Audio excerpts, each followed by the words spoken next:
From Hollywood, it's time now for... Johnny Dollar. This is Ed Porter, Mr. Dollar. You called my office? Yes, I'd like to see you as soon as I can, Mr. Porter. Well, of course. How long have you been in town? About a half an hour. Are you all squared away? I've got a room and I've had a bath, if that's what you mean. Well, then I guess you're ready to go to work. I will be as soon as I put on some pants. You sound in a rush. I'm always in a rush when I think somebody might be chipping us out of $100,000.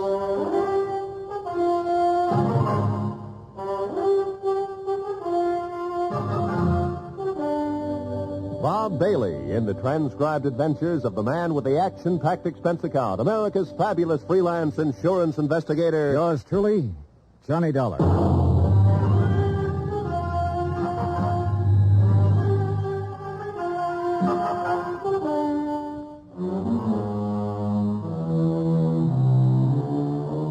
Expense account submitted by Special Investigator Johnny Dollar to Western Life and Trust Company, 826 Spear Boulevard, Hartford, Connecticut. The following is an account of expenses incurred during my investigation of the Markham matter. Expense account item 1, $143.69, air transportation from Hartford to San Francisco. Item 2, $17 for incidentals along the way, including transportation from the airport to the St. Francis Hotel. I walked the 8 blocks to the Commodore building where Ed Porter had his office on the 4th floor. He was a short, thin insurance broker with a face like a tight drum. He apologized for the clammy weather as though it were his fault. He asked me how things were out on the East Coast, invited me to sit down, and looked as uncomfortable as he was. I got the telegram you were coming last night. Investigator. I've never met one in all my years in the business. Must be very interesting work. Yeah. Look, I don't want to take up too much of your time, Mr. Porter, but I would like to get some information from you. Oh, certainly, Mr. Dollar. What can you tell me about a man named Floyd Markham? Markham? Well, he's the husband of a client of mine. I've met him, but I really can't tell you too much about him. My dealings have always been with Mrs. Markham. She's my customer. Then tell me about Mrs. Markham. Oh, certainly. I'm not going to ask why. I'm sure you have a good reason for coming all the way to San Francisco. The Home Office thinks I have an excellent reason. Yes. Mrs. Markham. Well, I've known her for 20 years as a customer. She's wealthy, always has been, and she handles her money well, and she lives rather well. Mrs. Markham's the one who has the money, huh? Mr. Markham is a salaried man, an industrial engineer. Frankly, I think he depends on Mrs. Markham for his livelihood. Oh, yeah. These 2 checks were issued to Mrs. Markham this year. Recognize them? Yes. Full payments on 2 endowment policies, $50,000 apiece. And they've cleared the bank. Anything wrong with them? Nothing wrong with the checks. On payoffs like this, I always take it in person. It's a custom, of course, to call and make an appointment and deliver the check to the client. Mm-hmm. And try to sell a little more insurance in the bargain. Huh? Well, that's about the idea, yes. Yeah. Anything strange about Mrs. Markham when you delivered either one of these checks? Well, no. Before I left Hartford, I looked up her insurance records. Her premiums are always paid right on the button. Mrs. Markham doesn't have a business office or a business manager handling her affairs. The checks are always personal checks on her personal account. Now, can you explain why someone like that might forget a 3rd endowment policy? Why, no. Well, there is a 3rd endowment policy. It matured this month. I have the check with me for $50,000. Well, yes, but this business of forgetting... Floyd Markham called Hartford and spoke to the head of the endowment division. He explained that Mrs. Markham was ill and didn't know whether or not a 3rd policy existed. He said he was checking for her. Uh-huh. Now, you say you've known Mrs. Markham over a period of 20 years. Well, is she the kind of person who'd forget $50,000? No one forgets $50,000. Did you notice that both of those checks were deposited in the Markham's joint account? Well, no. Oh, so they were. Maybe Mrs. Markham's feeling generous these days. Oh, why do you say that? Well, they have a rather strange relationship as far as I've been able to perceive. I mean, what money he makes is his, and what she has is hers. Oh, yeah. I always like to get out of that house because they never seem to me to be a very close couple in any way. But this seems to make sense now. How's that, Mr. Porter? Well, now, I called up and made an appointment to deliver both of these checks. The first time I went over, Mrs. Markham was ill. And the second time, she had just stepped out for a few minutes. Well, who accepted the checks? Mr. Markham. Both times? Yes. As a matter of fact, now that I think of it, he made the appointment on the phone both times. When was the last time you saw Mrs. Markham? Last spring. A check with the bank revealed that Mrs. Markham had not personally made a deposit since June the 18th. The deposit slips were initialed by Floyd Markham. The checks were endorsed by Leslie Markham. There had been no unusual withdrawal. Expense account item 3, $30, stenographic and notary services for the attached statement. Mrs. Markham's been having her hair done here for nearly 10 years now. Once a week, every Thursday morning. Then she just stopped. I called her home, and Mr. Markham informed me that she was away on an extended trip. Mr. Markham called us, it was last June, and informed us that Mrs. Markham was resigning her membership in the bridge club. I telephoned the house twice to see what was the matter. Mr. Markham answered both times and said Mrs. Markham was out. Oh, she used to come in here 2 or 3 times a month. Made us go over the car from top to bottom. She hasn't been around now for 7 or 8 months. I don't know who's taking care of the car. Expense account item 4, 30 cents, 3 phone calls to the Markham residence. I didn't state any particular business. I simply asked to speak to Mrs. Markham. Each time I called, a male voice answered. Each time, the male voice told me Mrs. Markham was out, she was ill, and she was away on a short trip. Industrial Management Limited, Floyd B. Markham president, has a 3-room office suite near the Embarcadero. 10 years ago, it had been sensationally new and glassy. When I got there, the carpet was a little too thin and the varnish a little too thin, too. The whole place smelled faintly of mildew. Yes? I'd like to see Mr. Markham, please. Do you have an appointment? No, not exactly. My name is Harris. I'm with the Cleveland Pump Company. Pump company? Yes, we're setting in 38 of our installations at the new plant in Valparaiso. Didn't you get my letter? Well, I'm sorry. I'm afraid... May I ask your name again? Harris, Stephen B. Harris, Cleveland Pump Company. Oh, yes. Well, Mr. Harris, I'm afraid Mr. Markham never received your letter. When did you mail it? 30 days ago. Maybe it was 2 weeks. Well, tell Mr. Markham I'm here and I'll... I'm sorry, Mr. Harris. Mr. Markham isn't in the office just now. Oh. Well, I'll wait. Well... Well? He won't be in today. As a matter of fact, he won't be in the rest of the week. Where can I call him? Well, I'm afraid that's impossible. Can't I call him at home? No. Now, look, is he in business or isn't he? Mr. Harris, Mr. Markham hasn't been in the office for 6 months or more. He's tied up on a rather long-range project. What's your name? I'm Miss Beidler. Why didn't you say that in the first place, Miss Beidler? Well, Who else can I talk to here? No one, I'm afraid. You mean that's all there is in this office? Just you and him when he feels like coming in? I'll tell Mr. Markham you were here. The Markham house was on Fiorella Street, about 6 blocks from the Fairmont Hotel. Stone walls, iron grillwork, tangling ivy. An old house that had been built by rich people for rich people to live in. I felt her wrist for a pulse. It was there, faint, but there. About 3 inches up her arm, there was a series of little marks. I lifted one eyelid and felt her neck muscles. She was doped to the ears. Mrs. Markham. Mrs. Markham, can you hear me? Look, I've come to help you. Yes. Yes, I'm going to take you out of here. Now, don't be frightened. Mr. Dow? That's right. That's right. That's the ticket. Insurance company. Yes. Now I remember. Yes, that's right. Thank you for bringing my check. I don't want Want what, Mrs. Markham? Want any of my friends to worry. Oh. I'm improving, but I don't want them to know I'm ill. Just say I'm out of town for a while. He told you to say that, didn't he? Yes. He told me to say exactly that.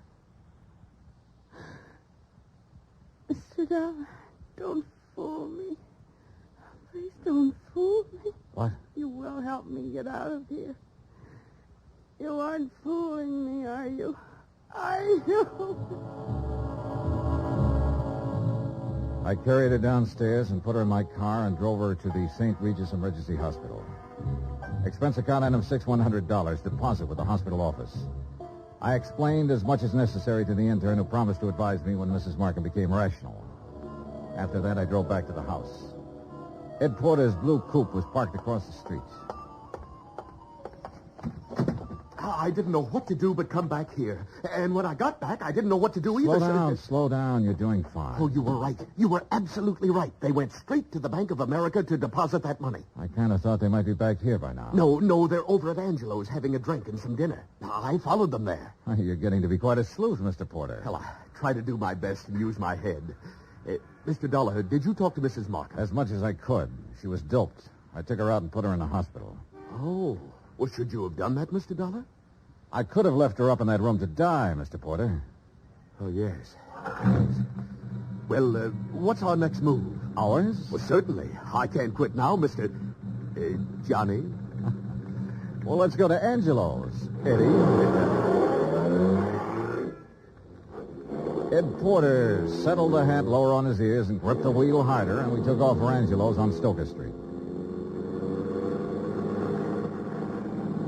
When we got there, we didn't have to go inside to see if our people were still around. The Cadillac sedan was in the parking lot. So we took up a plant across the street. Well, why wait? Why not go in and take them out of there and take them down to the police? Well, that might blow the whole thing. Now, we have to wait and see what Mrs. Markham has to say when she's well enough to talk. Yeah, but... I'm sure she'll have some charges to prefer. In the meantime, we wait and see what's what.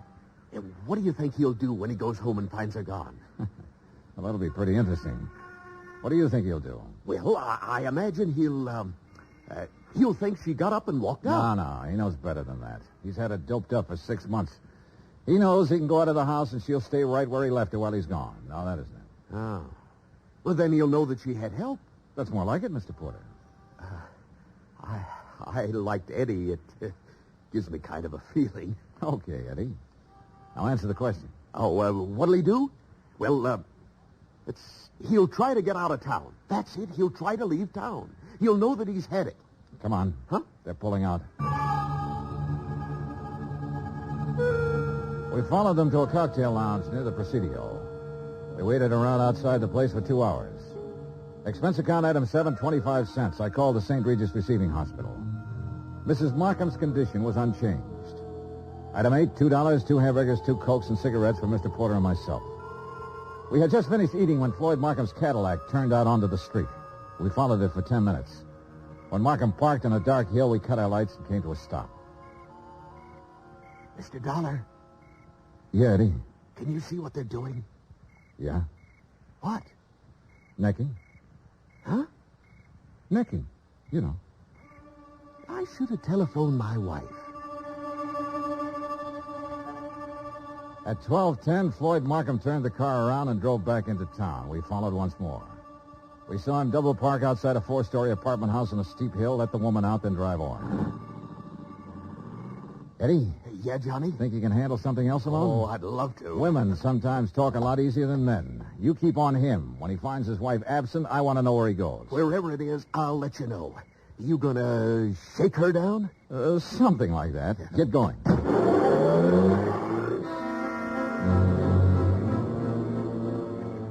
I watched my new assistant investigator follow out after Markham's Cadillac. Then I went inside the apartment house. I. Beidler was on the mailbox of apartment 104. I walked down the hall, listened a minute, and gave it a try.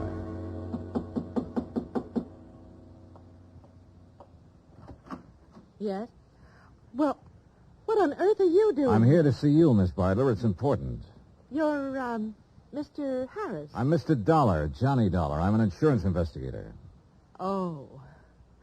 There was something about you today. I wasn't sure. Now you're sure. Oh, what are you doing? Right now, I'm working for Western Life and Trust Company. You'd better sit down. Well, I don't know that I'd better do anything, Mr. Dollar. You're rather rude. Then you can stand. We've been checking into Floyd Markham. I don't think I have to tell you what we found out so far. I think you also know that by this time tomorrow he'll be in jail and you might be right along with him. Well, I'm sorry, Mr. Dollar. I simply Don't be sorry. Just use your head. I said you might be right along with him. On the other hand, if you have some useful information, the insurance company might be useful to you. What do you mean? Well, I figure he sold you on an island trip or an estate in the country bill of goods. It'll be harder getting it out of him, but we'll get it one way or another. We'll get it all right. Now, what do you want to do? I want a drink. You? Oh, thanks.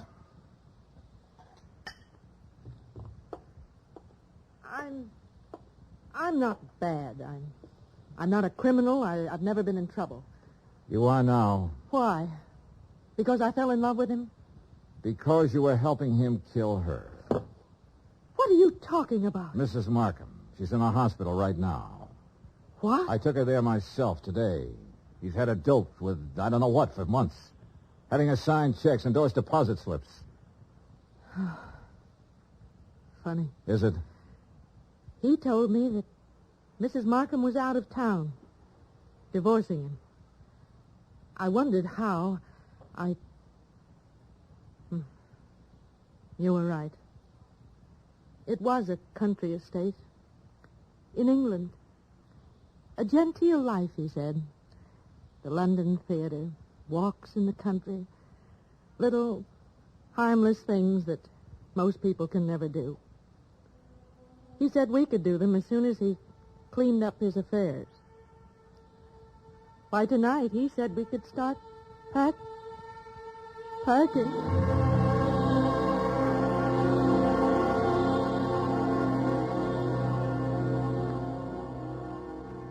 I took Iris Bidler with me back to the Markham house. The Cadillac was in the garage, and Ed Porter's blue coupe was pulled up across the street. When he saw us in the cab, he walked up. Hi. Hi. How's he doing? You can talk in front of her.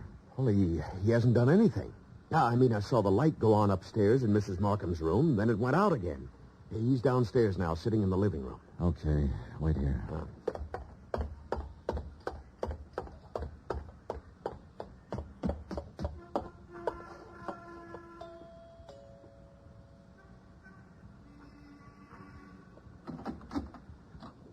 Hello, Markham.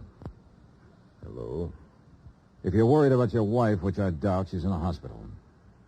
Are you a policeman? Insurance investigator. That's Miss Bidler in the taxi over there. Oh. I want you to come with me now. Of course. Yes. You said your name was Dollar? That's right. Why couldn't you have come around, say, next week? She'd have been dead by then. That's the way she should have been for 16 years. Dead. Yeah. Come on, Markham.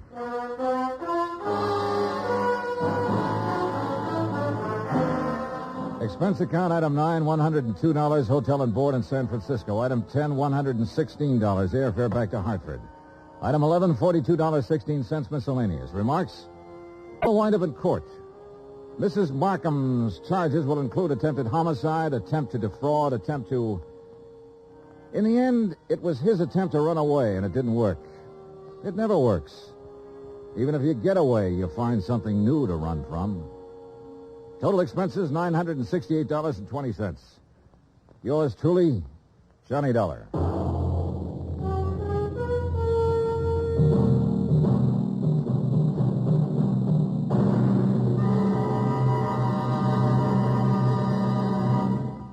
Now, here's our star to tell you about next week's story. Before I do, I want to say something to you about Thanksgiving. Now, there's a day that deserves celebration. And heartfelt thanks to the God who made us for being the most free and peaceful and bountiful country in the world. And yet, why wait for next Thursday or any Thanksgiving Day? For Americans, it seems to me, Thanksgiving should be every day. Think about it, won't you? Next week in our story, New Orleans, the French Quarter, a beautiful girl, and high adventure. Join us, won't you? Yours truly, Johnny Dollar.